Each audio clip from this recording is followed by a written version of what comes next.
ये आज भी शोध का विषय है हम्म, कि जब भारतवर्ष आजादी के कगार पे जाके खड़ा हो गया था, हम्म, तो इस देश के अंदर एक दूसरे देश की परिकल्पना वो मात्र जिन्ना की थी हम्म, या अंग्रेजों की कोई सोची समझी। उनकी तो शुरुआत ही हम्म, 1948 में कबायलियों को लेकर अभी और हिंदुस्तान के हिस्से को अपने में लेने की लड़ाई पे आ पड़ी। जी, याद कीजिए कि उस समय दोनों कंट्रियों ने आपस में मिलकर हम्म, यह समझौता किया था कि आप अपने यहां के अल्पसंख्यकों की सुरक्षा करेंगे हम्म, और हम अपने यहां के अल्पसंख्यकों की सुरक्षा करेंगे। जी, और आज की वास्तविकता क्या है? हम्म, हिंदुस्तान के अंदर जो अल्पसंख्यक हैं, क्या उनकी नफरी 1947 से लेके आज तक कम हो गई या बढ़ गई? हम्म, और किस अनुपात में बढ़ी? जी, और वही पाकिस्तान के अंदर वह अल्पसंख्यकों की नफरी एकदम मिनिमाइज होते होते आज लुप्त प्राय होने की स्थिति में है। हम्म, आप उठा के देख सकते हैं पाकिस्तान के अंदर के जितने भी जनरल हुए जी, या सेना नायक, जी, उनकी संपत्तियों का आप आकलन कर लें कि वो किस गति से आगे बढ़ी है। हम्म, जितने भी वहां नेता हैं उनकी संपत्ति कई गुना जाके बढ़ गई। हम्म, जनता का क्या हुआ?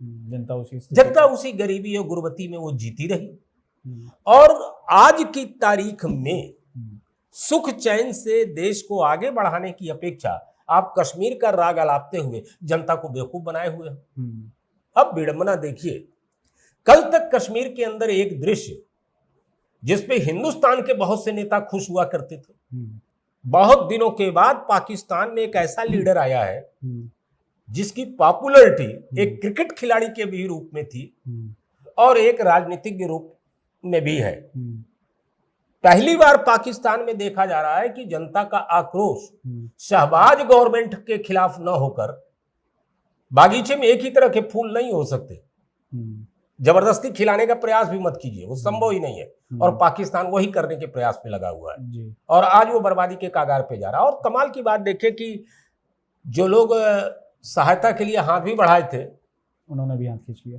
सबसे पहले चाइना दूतावास वहां से गायब हो गया। जी, तो कहाँ चला गया भाई साहब? बड़ा साथ दिया करते अमेरिका थे। पहले से ही हाथ अमेरिका तो उसको बढ़ाने से इस्तेमाल करता रहा भाई। अमेरिका ने इस्तेमाल किया, जब चाहा तो पैटर्न टैंक और सबरजेट विमान उनको बेच करके वो भाई साहब युद्ध लड़ लिए 65 का। हाँ, पाकिस्तान अगर 3-4 अलग अलग राष्ट्रों में बढ़ जाता है तो ठीक है, लेकिन उसको मिलाने की गलतफहमी नहीं करनी चाहिए। क्योंकि अगर भारतवर्ष ये सोच रहा है कि उनको हम मिला लेंगे और उनका चरित्र बदल जाएगा, तो जिनका चरित्र 1400 सालों में नहीं बदला, वो अब क्या बदलेगा?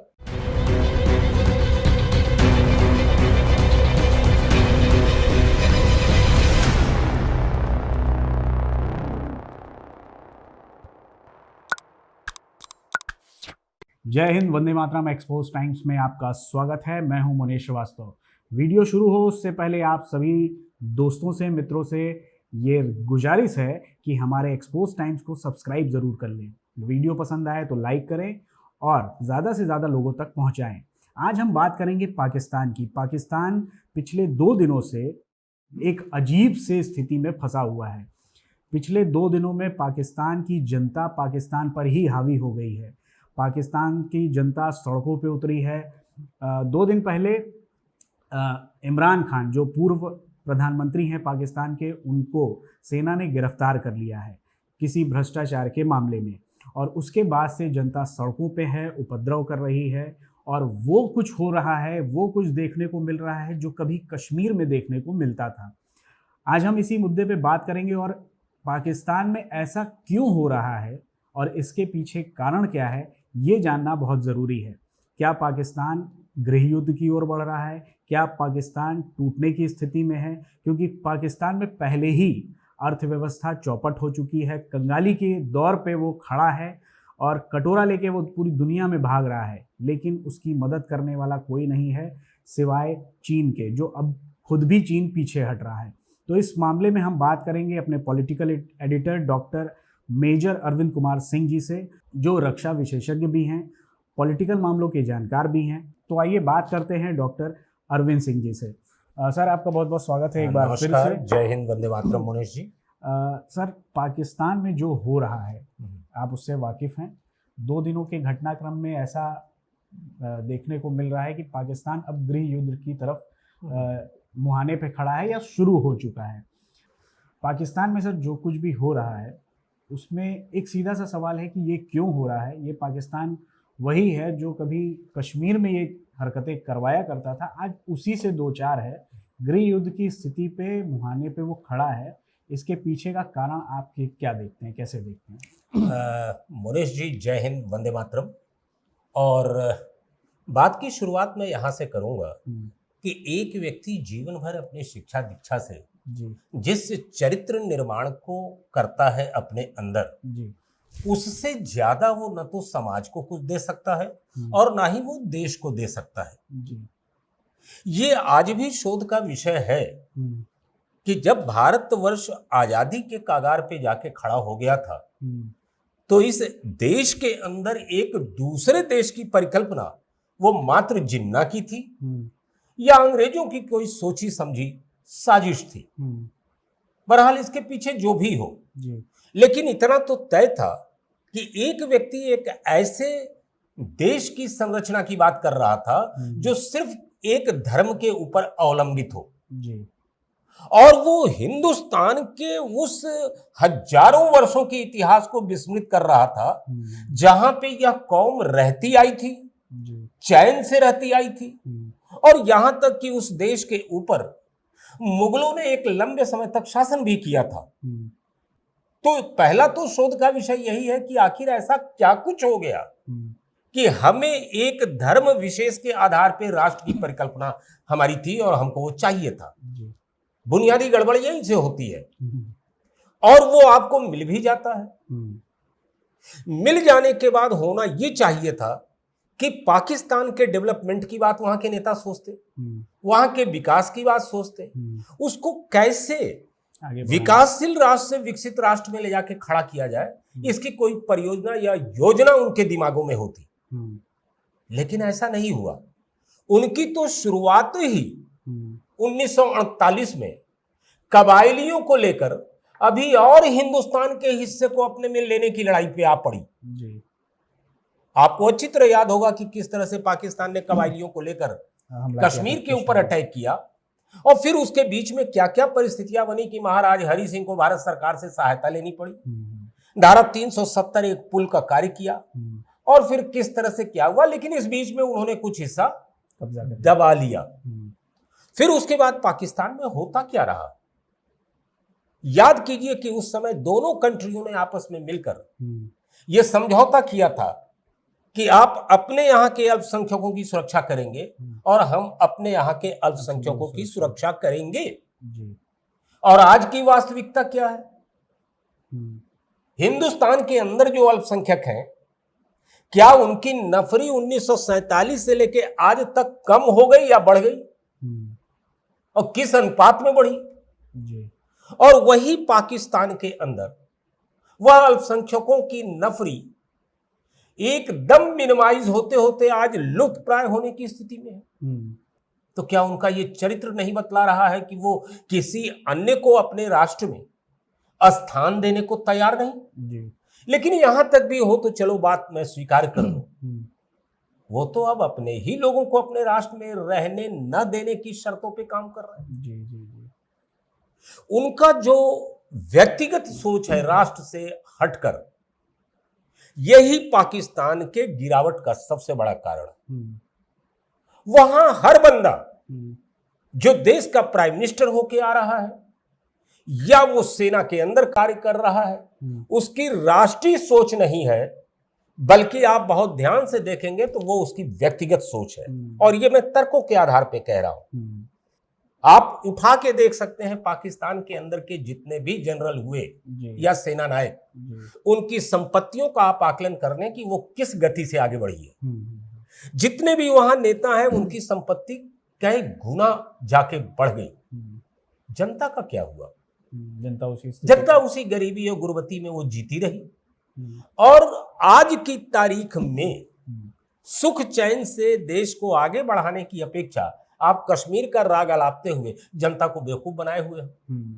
अब विडंबना देखिए, कल तक कश्मीर के अंदर एक दृश्य जिसपे हिंदुस्तान के बहुत से नेता खुश हुआ करते थे, मैं नाम लेके बोल रहा हूं, महबूबा मुफ्ती और बाकी लोग भले बहुत मुखर होके न बोले हो लेकिन खुश तो होते ही थे जब वहां की पब्लिक कश्मीर की सेना के जवानों को AK-47 राइफल लिए हुए होने के बावजूद वह उनके सर पे ठोपी मारती थी, उनके ऊपर पत्थर फेंकती थी। लेकिन भारतवर्ष ने संयम से कार्य लिया, कहीं भी उद्वेलन की स्थिति पैदा नहीं हुई और एक अच्छी रणनीति के तहत, एक अच्छी कार्य योजना के तहत कश्मीर के इन सारे हालात को धीरे धीरे न्यूट्रलाइज कर दिया। अब वही चीज पाकिस्तान में आन पड़ी है। अब ये खुश होने वाले नेता कहां हैं मुझको नहीं पता, जो बार बार बात बात में पाकिस्तान का राग अलापते थे, अब वो हिंदुस्तान में उनकी बोलती बंद है। वो हालात का आकलन नहीं कर पा रहे हैं कि आज जो कुछ पाकिस्तान में हो रहा है उसके पीछे क्या कुछ हो रहा है और क्या वो अब भारत से फाइट करने की भी स्थिति में है। साहब, अगर याद किया जाए तो 1965, 1971, 1999 के बाद कुछ एक सर्जिकल स्ट्राइक हमने की है, लेकिन उसके बावजूद अभी हमने पाकिस्तान को छुआ नहीं है। और पाकिस्तान इस समय जिस हालात से जूझ रहा है, आने वाले वक्त में दिखाई दे रहा है कि देश तो रहेगा लेकिन लूला, लंगड़ा, अंधा और अपाहिज के रूप में रहेगा। यहां एक चीज और बता दें जो पाकिस्तान की अंदरूनी हालात है।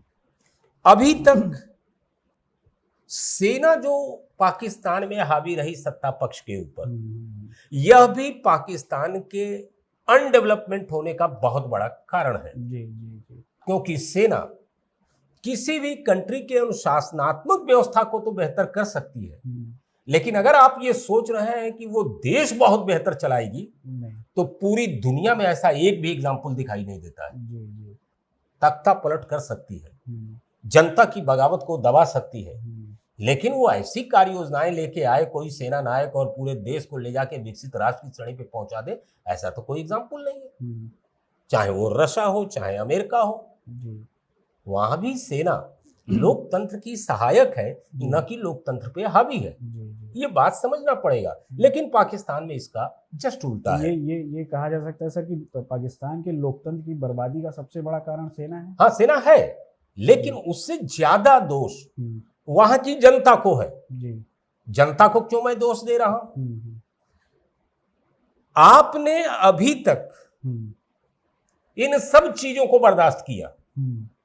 बहुत दिनों के बाद पाकिस्तान में एक ऐसा लीडर आया है जिसकी पॉपुलैरिटी एक क्रिकेट खिलाड़ी के भी रूप में थी और एक राजनीतिक के रूप में भी है। पहली बार पाकिस्तान में देखा जा रहा है कि जनता का आक्रोश शहबाज गवर्नमेंट के खिलाफ न होकर सेना के खिलाफ है। ये बहुत लंबे अरसे के बाद इस तरह का विद्रोह देखा जा रहा है। इसके पहले तो सेना सत्ता पे जिसको चाहती थी बैठाती थी, जिसको चाहती थी उतारती थी, लोगों को फांसी देती थी, लोगों को गोली मरवा देती थी, वो प्रमाणित हो न प्रमाणित हो। लेकिन एक चीज ये सर, जो जब इमरान खान सत्ता में आए थे तो सेना का ही पूरा समर्थन सपोर्ट था, जिसके वजह से ये, हाँ बिल्कुल सही बात है। लेकिन इमरान खान ने एक चूक की। ऐसा तो पूरी दुनिया में नहीं होता कि आप किसी को गाली भी दें और वो आपकी सहायता भी करे। जिस तरह से इमरान खान ने इधर बीच में जनरल मुनीर को लेके बाई नेम कहना शुरू कर दिया, दोषारोपण लगाना शुरू कर दिया, तो अभी क्या लगता है कि मुनीर उनकी आरती उतारेंगे? तो ठीक है, वो मौके की तलाश में थे, वो बहाना तलाश रहे थे। अभी पुलिस ने आधा कार्य कर दिया है और अभी तो पाकिस्तान में सेना ने स्थिति को अपने अंडर कंट्रोल लिया ही नहीं है। पुलिस के हाथ अभी तो इमरजेंसी भी लागू नहीं है, मार्शल लॉ भी लागू नहीं है। स्थिति तो तब बहुत बदतर हो जाएगी जब सेना अपने हाथ में ले लेगी और फिर कितना खून खराबा होगा और कितनी लाशें पाकिस्तान में गिरेंगी, इसकी कोई गिनती नहीं है। और अब तो सबसे बड़ा प्रश्नवाचक चिन्ह यह है कि इमरान खान का अपना वजूद अब बचेगा कि नहीं बचेगा। अभी वो जेल नहीं गए कि तमाम स्टोरियां मार्केट में आ गई बाहर साहब। कोई कह रहा है कि उनको धीमा जहर दे दिया जाएगा, कोई कह रहा है फांसी के तख्ते पे झुला दिया जाएगा। जी। तो ये सारी चीजें तो सर इस तरह का इतिहास तो रहा भी है हाँ पाकिस्तान बिल्कुल, का। आप उठा के कई- देख लें कई- मुगल पीरियड में एक एग्जाम्पल आप हमको बताइए जहां आसानी से सत्ता का हस्तांतरण हो गया हो। पिता पुत्र पिता को कत्ल करके सत्ता पे बैठा सत्ता था। पाता रहा। अरे शाहजहां को रेड फोर्ट में आगरा में कैद किसने किया था? औरंगजेब ने ही किया था ना। शाहजहां तो हिंदुस्तान का शहंशाह था। और कत्लो गारत की जहां तक बात है, औरंगजेब ने तो 3 भाइयों को निपटा दिया अपने, दारा शिकोह, मुराद और रजा को। तो ये तो इनकी पुरानी प्रॉपर्टी है। इसीलिए मैंने कहा ना कि ये व्यक्तिगत सोच वाले लोग हैं, ये राष्ट्रीय सोच वाले है ही नहीं। इससे इनके द्वारा किसी राष्ट्र में डेवलपमेंट की अगर बात, मेरी बात बड़ी तीखी लगेगी और मैं सारे मुसलमानों के ऊपर दोषारोपण नहीं कर रहा हूं, क्षमा चाहूंगा। मैं ज्यादातर मानसिकता व्यक्तिगत सोच की है इनकी, क्योंकि ये व्यक्तिगत सोच कहां से प्रारंभ होती है? जब व्यक्तिगत सोच हमारी यहां से प्रारंभ होगी कि हमारे धर्म ग्रंथ के ऊपर कोई दूसरा धर्म ग्रंथ ही नहीं है, हमारे मजहब से बड़ा कोई दूसरा मजहब नहीं है, और हमारी इस्लाम को जो स्वीकार करने वाला नहीं है, हमारे कुरान पे ईमान लाने वाला नहीं है, वो बाकी सब काफिर है। तो अब इस सोच को आप क्या कहेंगे? व्यक्तिगत सोच ही तो है, और यह व्यक्तिगत सोच किसी दूसरे को तो चैन से रहने नहीं देगी, तो वो अपने भी चैन से नहीं रहेगी। सर इसका उदाहरण तो सीरिया है और तमाम आप देख लीजिए। अभी एक जहां कमाल की बात आप देख लीजिए, पूरे वर्ल्ड के मैप को उठा के मुनेश जी आप देख लीजिए, और आप ये देखिए कि सबसे अशांत क्षेत्र कौन से हैं। आप पाएंगे कि जितने भी मुस्लिम कंट्रीज है, इस्लामिक बेल्ट, सारी उठा पटक वहीं चल रही है। आपको मिल जाएंगे ये एग्जाम्पल, इसमें कोई और बर्बादी के वो कागार पे हैं। अच्छा, अगर जैसे कुछ अरबियन बेल्ट्स को उठा लीजिए कि जिनके पास अगर पेट्रोल की एक थाती न होती तो उनके तो खाने के लाले पड़ जाते। बाकी तो और कंट्रियां और संसाधनों से परिपूर्ण हैं, लेकिन उनके तो संसाधन में सिर्फ मात्र पेट्रोल है।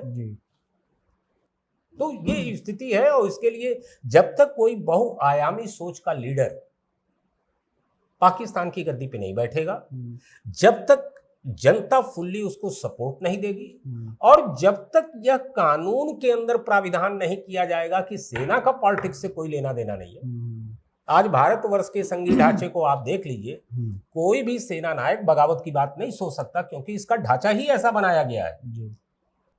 कोई भी जो है वो जनरल जो है वो किसी प्रधानमंत्री और राष्ट्रपति के ऊपर हावी नहीं हो सकता।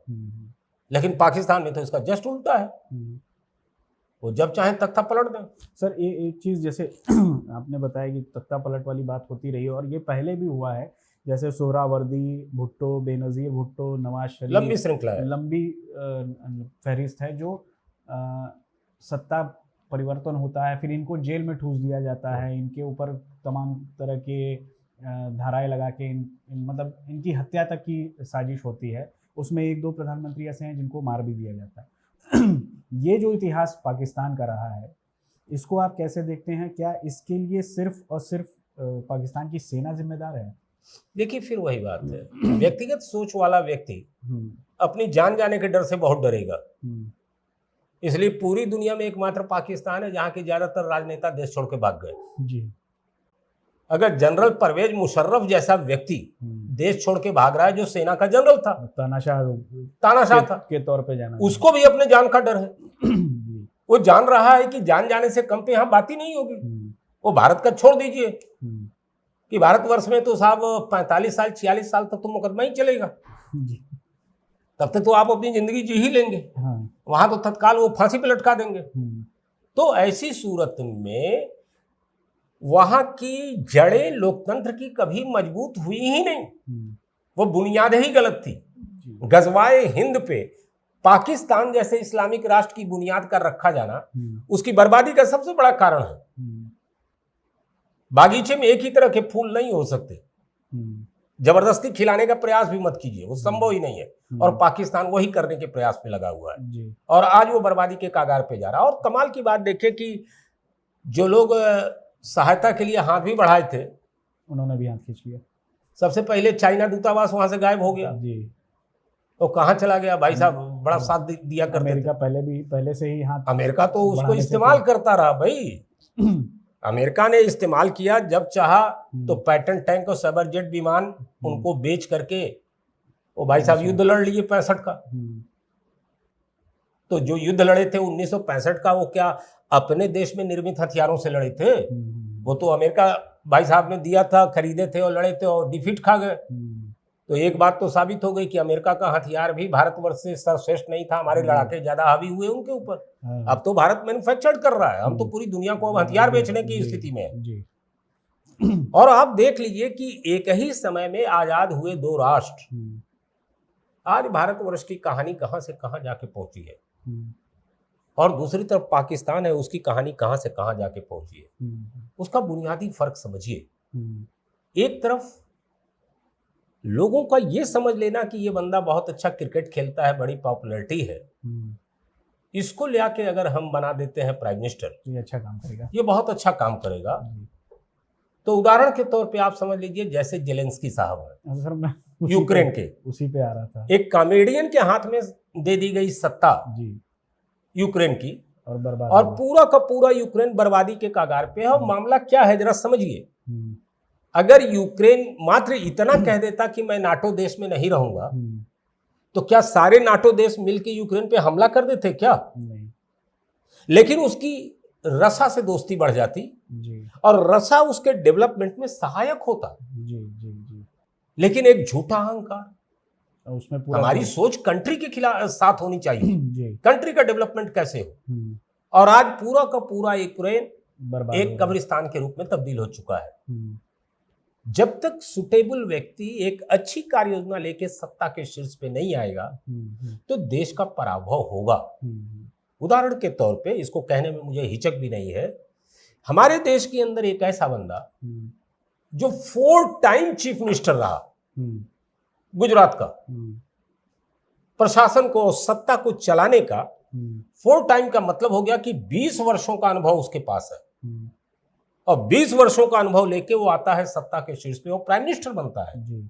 और फिर उसकी कार्यप्रणाली देखिए कि आज देश को कहां से कहां ले जाके खड़ा कर देता है।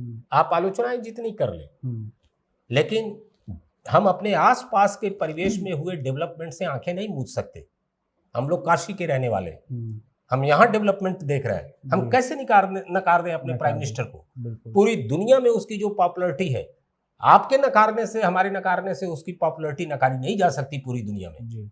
उसके पीछे मात्र कारण है कि एक अनुभवी व्यक्ति एक कार्य योजना लेकर आता है और देश को उस कार्य योजना के तहत वो विकसित राष्ट्र की श्रेणी में तरफ ले जाने में सफल होता है। और दूसरी तरफ पाकिस्तान का तो आने वाला हर बंदा पहले अपनी जान के लिए डरा हुआ है, कब वो सेना वाले उठा लेंगे, कब घोटाला लग जाएगा। तोशखाना के प्रकरण में इनको गिरफ्तार किया गया है, मिस्टर इमरान खान को। तोशखाना क्या है? जितना भी विदेशों से जो गिफ्ट वगैरह मिलते हैं वो उनके तोशखाने में रखे जाते हैं, और इमरान खान पे इल्जाम इस बात का है कि उसको वहां से निकाल के सस्ते दामों में उन्होंने बेच दिया। अब ये भी एक हद दर्जे का घटियापन का काम है। जो मैं बात बोल रहा था, व्यक्तिगत स्वार्थ, 4 पैसे उस प्रधानमंत्री को चाहिए इस तरह के सामानों को बेचकर। इससे गिरी हुई क्षुद्र मानसिकता और क्या हो सकती है? एक मामला और भी ऐसा, जो एक कोई यूनिवर्सिटी बन रही है, उसमें जमीन का है। हाँ ठीक है, वो तो अब तो फिर वही बात है कि उनको लपेटना है तो लपेट ही लेंगे वो साहब। पाकिस्तान में तो ऐसे भी एग्जाम्पल, आप चिल्लाते रहिए, आपको फांसी पे लटका दिया अभी। और कमाल की बात देखिए ना कि जो पाकिस्तान की कोर्ट जब इमरान को गिरफ्तार किया, रेंजर्स ने शीशे तोड़ के, और वहां से वो बौखलाहट कोर्ट की देखने लायक था। 15 मिनट के अंदर बोला कि हाजिर हो। तो हमें उस समय ऐसा लगा कि कोर्ट बहुत धमाकेदार फैसला देगा, और थोड़ी देर के बाद आया कि कोर्ट ने इमरान खान की गिरफ्तारी को जायज ठहराया है। और रिमांड दे दिया, और रिमांड भी दे दिया। अब इस बीच में क्या हुआ पाकिस्तान से कोई खबर नहीं आई। उसके बाद ये बवाल कि जज साहब ने कोई बात, उसके बाद ये सारा। और अभी ये पाकिस्तान का जो कुछ भी चल रहा है मुनेश जी, अभी ये पीक पे आना बाकी है। अभी तो किसी ने थोड़ी सी आग लगाई है, आग पूरी लहकी नहीं है, अभी पूरी आग लगनी बाकी है। अभी आप अगर ये सोचते हैं कि मैं कोर कमांडर के घर को जला दूंगा, जी जी। सेना कुछ नहीं बोलेगी। हम्म, हम सेना के जवानों को गाली दे रहे हैं, पत्थर मार रहे हैं, हम्म, सेना कुछ नहीं बोलेगी। हम्म, तो साहब इंडियन आर्मी ये नहीं है, जी ये तो पाकिस्तानी आर्मी है, जिसको अपने लोगों को कत्ल करने में मजा आता है। जी जी। जाइए बलूचिस्तान का पूरा बलूचिस्तान इनकी दरिंदगी से भरा पड़ा हुआ है, जी। कैसे वो खोपड़ी में गोली मारते हैं। तो अभी भी पाकिस्तान एक जिद्दोजहद के दौर से गुजर रहा है। पूरी दुनिया की कितनी कंट्रियां उसका साथ देंगी, वो अभी एक प्रश्नवाचक चिन्ह है, क्योंकि अपने कृत्यों के कारण ही बदनाम भी। पाकिस्तान इस लेवल तक पहुंचा है। इतना कुछ होने के बाद भी आतंकवादियों को पनाह देने से वो गुरेज नहीं कर रहा है। इतना कुछ होने के बाद भी वो भारतवर्ष के अंदर घुसपैठ करा के आतंकवादी घटनाओं को करने से गुरेज नहीं कर रहा है। तो भारतवर्ष ने अब समझ लिया है कि इनको मारने की जरूरत नहीं है, ऐसे ही बर्बाद हो जाएंगे, और उसी कागार पे वो जा रहे हैं। सर एक चीज आपने जैसे कहा, इसमें एक कुछ लोगों के मुंह से ये भी सुनने में आ रहा है कि इस पूरे घटनाक्रम के पीछे भारत का भी हाथ है ये करवाने में। इसको आप कैसे देखते हैं? नहीं नहीं नहीं, देखिए फिर बहुत सी बातें हैं ना कि जब हमारे पास कोई उत्तर नहीं बचता है जी, तो वो तो आसान सा तरीका है किसी पे उसे थोप दिया जाए। जी। इसमें एक बहुत छोटी सी चीज आपको बताएंगे कि एक आदमी अपने ऑफिस से रिटायर हो रहा था, तो जो दूसरा व्यक्ति चार्ज ले रहा था वो बड़ा घबराया हुआ था कि मैं नया नया हूँ, कैसे चार्ज लूंगा, कैसे ऑफिस चलाऊंगा।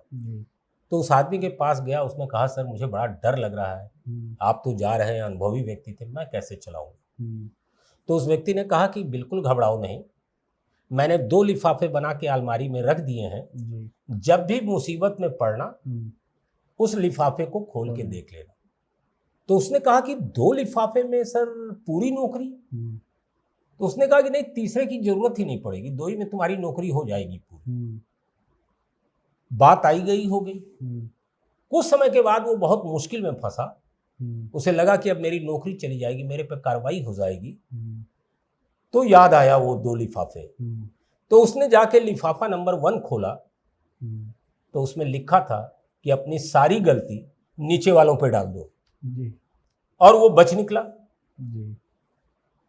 उसके बाद फिर 4 साल 8 साल उसने काम किया और फिर बड़ी मुसीबत में फंसा और लगा इस बार तो नौकरी पक्की चली जाएगी। दूसरा लिफाफा खोला, तो वो गया और उसने फिर जब दूसरा लिफाफा खोला तो उसमें लिखा था कि अब तुम अपने लिए 2 लिफाफे बनाओ। यानी कहने का मतलब ये कि यह बहुत पुरानी ट्रिक है पाकिस्तान की, हर बात में हिंदुस्तान को। अभी तो आपने सुना होगा कि एक पाकिस्तानी एक्ट्रेस, महिला एक्ट्रेस, आप जो कह रहे हैं वही दोषारोपण उन्होंने किया और ट्वीट किया कि भारतवर्ष की न्यायालय अगर स्वतंत्र है तो मैं वहां एक रिट याचिका दाखिल करना चाहूंगी कि पाकिस्तान में आज की तारीख में जो कुछ हो रहा है उसमें भारत सरकार और रा का हाथ है। और ये ट्वीट उन्होंने किया था दिल्ली पुलिस के लिए। दिल्ली पुलिस ने सिर्फ इतना ही जवाब दिया कि बाकी सब तो ठीक है मोहतरमा, लेकिन मुझे ये नहीं समझ में आ रहा है कि अगर पाकिस्तान में इंटरनेट बंद है तो आप ये ट्वीट कर कैसे रही। कश्मीर के सहारे जिंदगी गुजार लिया और हिंदुस्तान पे दोषारोपण करके कितना भला आपका होना है। आप अपने इन सारी दुर्गतियों के लिए खुद स्वतः जिम्मेदार हैं। वहाँ की पब्लिक कर्मठ बने, वहाँ के नेता कार्य योजना और देश को आगे ले जाने वाले बने, आगे आए और सेना सीमाओं की सुरक्षा करने में इंटरेस्टेड हो, न कि सत्ता हस्तांतरित करने में। तभी पाकिस्तान का भला होगा, वरना पाकिस्तान का वो वक्त भी आने वाला है, आ ही गया है, आप भीख मांगेंगे और कोई भीख भी नहीं देगा। सर अभी जैसे वर्तमान में पाकिस्तान की अर्थव्यवस्था या आर्थिक स्थिति जो है वो बिल्कुल ध्वस्त हो चुकी है। बावजूद इसके अभी जो घटनाक्रम हो रहा है इसमें तोड़ फोड़, आगजनी और तमाम चीज़ें हो रही हैं। पाकिस्तान में कलह चली रहा है, उसके बाद इमरान खान के बाद की जो घटना है ये पाकिस्तान को कहाँ लेके जाएगी सर? मतलब आने वाले समय में पाकिस्तान में सुधार होगा या नहीं होगा, या पाकिस्तान खुद टुकड़े टुकड़े हो जाएगा? नहीं देखिए, मैं हमेशा पॉजिटिव थिंकिंग में हूँ। कोई राष्ट्र तो खत्म नहीं होगा, राष्ट्र अपनी जगह बना रहेगा। वो गिर के चल रहा है, लुढ़क के चल रहा है, दौड़ के चल रहा है, धीरे धीरे चल रहा है। दुनिया में ऐसे तमाम कंट्रियां हैं, पाकिस्तान से भी छोटी जनसंख्या वाली कंट्रियां हैं, लेकिन वहाँ बेहतर क्या है, वहाँ कार्य करने की प्रवृत्ति है, वहाँ देश के प्रति सोच की प्रवृत्ति है, वहाँ उनके पास योजनाएं हैं कि अपने देश को कैसे आगे ले जाए। इस पूरे पाकिस्तान की जनता को निजी स्वार्थता से उठकर जब तक ये कंट्री के बारे में नहीं सोचेंगे, देश इस देश का कुछ नहीं होने वाला। आज हिंदुस्तान अगर डेवलपमेंट से, विकासशील से विकसित राष्ट्र की तरफ जा रहा है, तो आप ये नहीं कह सकते कि सिर्फ एक नेता का करिश्माई अंदाज है। टोटल जनता का सपोर्ट है, जनता ऐसा कार्य कर रही है। और जनता कब ऐसा करेगी? जब देश में दंगे फसाद न हो, जब देश में लॉ एंड ऑर्डर की स्थिति बेहतर हो, तभी तो बाहर का निवेश अंदर आएगा, और बाहर का निवेश आएगा तभी तो व्यापार होगा। लेकिन पाकिस्तान की स्थिति ही उथल पुथल की है। वो बाहर से कोई क्या आएगा, अंदर वाला सुरक्षित नहीं है। तो ऐसे में जब तक उनके देश के अंदर इस स्थिति को नहीं बरकरार किया जाएगा कि सेना को सत्ता से पहले दरकिनार किया जाए, उसकी जिम्मेदारी सिर्फ बॉर्डर तक हो और बाकी की चीजें अंदर की दुरुस्त की जाए, उद्योग धंधों को स्थापित किया जाए और इस रास्ते पे आगे बढ़ के देश को आर्थिक लेवल पे ले जाने का प्रयास किया जाए। उसके लिए सबसे बढ़िया उदाहरण है कि जब तक आप अन्य राष्ट्रों से संबंध नहीं सुधारेंगे, पाकिस्तान सिर्फ हिंदुस्तान से अपने संबंध सुधार ले, उसका भला हो जाएगा, भला हो जाएगा पक्का। आप ख्याल कीजिए कि जब से हिंदुस्तान ने ट्रेड बंद किया है, ख्याल कीजिए, उनके यहाँ हर चीज महंगी हो गई और दाने दाने क्यों मोहताज हैं। याद कीजिए टमाटर किस भाव बिक रहा है, आटा किस भाव बिक रहा है, जब से भारतवर्ष ने ट्रेड ही बंद कर दिया। फिर वही बात कहूंगा, जेलेंस्की वाली, बेवकूफी वाली। जनता मर रही है भूखों और आप कश्मीर का राग अलाप रहे हैं, आतंकवाद का आप राग अलाप रहे हैं। इन सब चीजों को आप छोड़िए, दोस्ती का हाथ दयानतदारी से बढ़ाइए, ना आप छोटे हो जाएंगे, नहीं आपका कद घटेगा, वरना आपका कद ऊपर आ जाएगा और आपका भी भला होगा और बाकी आपकी जनता का भी भला होगा। लेकिन उसके लिए सोच विस्तारवादी होनी चाहिए। ये जो निहित स्वार्थ वाली सोच है प्रत्येक व्यक्ति की, सेना से लेके नेता तक, यही पाकिस्तान की गड़बड़ी का सबसे बड़ा आधार है। तो मतलब ये कहा जाए सर कि मजहबी सनक से बाहर आए, हाँ, यस, आतंकवाद से बाहर आए, बिल्कुल, तभी पाकिस्तान और डेवलपमेंट के रास्ते पे चले जी, अन्य राष्ट्रों से जो है उनसे संबंध सुधारें जी। क्यों नहीं सुधरेगा?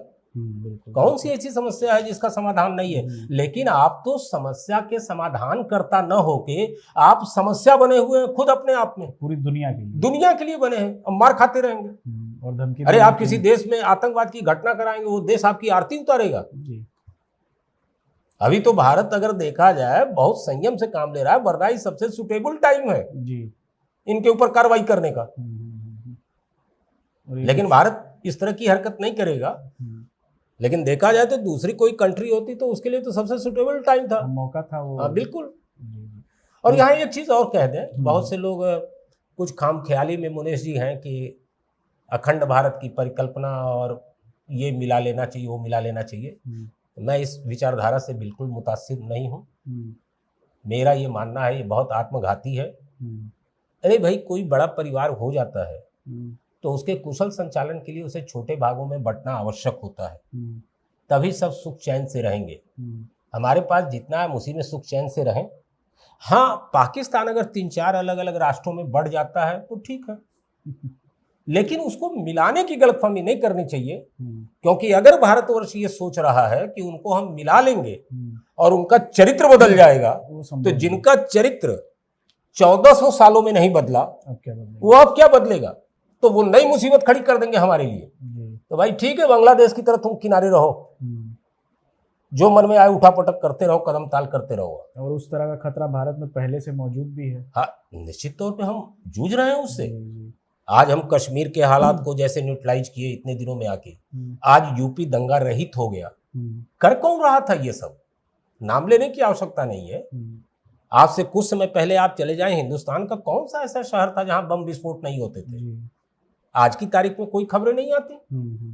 अब आप ये कह दें कि दैवी प्रकोप से ऐसा हो गया तो मैं मानने को तैयार नहीं। कुछ किया सत्ता चलाने वालों ने, डर दिखाया। आज यूपी के अंदर आप अगर सोचते हैं कि मैं कुछ कर लूंगा और मेरा कुछ नहीं होगा, तो आप गलत फहमी में हैं। आपका नामो निशान मिट जाएगा, कीमत तो आपको भी चुकानी पड़ेगी। फिर ऐसे में आप सोच लीजिए 1000 बार कि मुझे करना है कि नहीं करना है।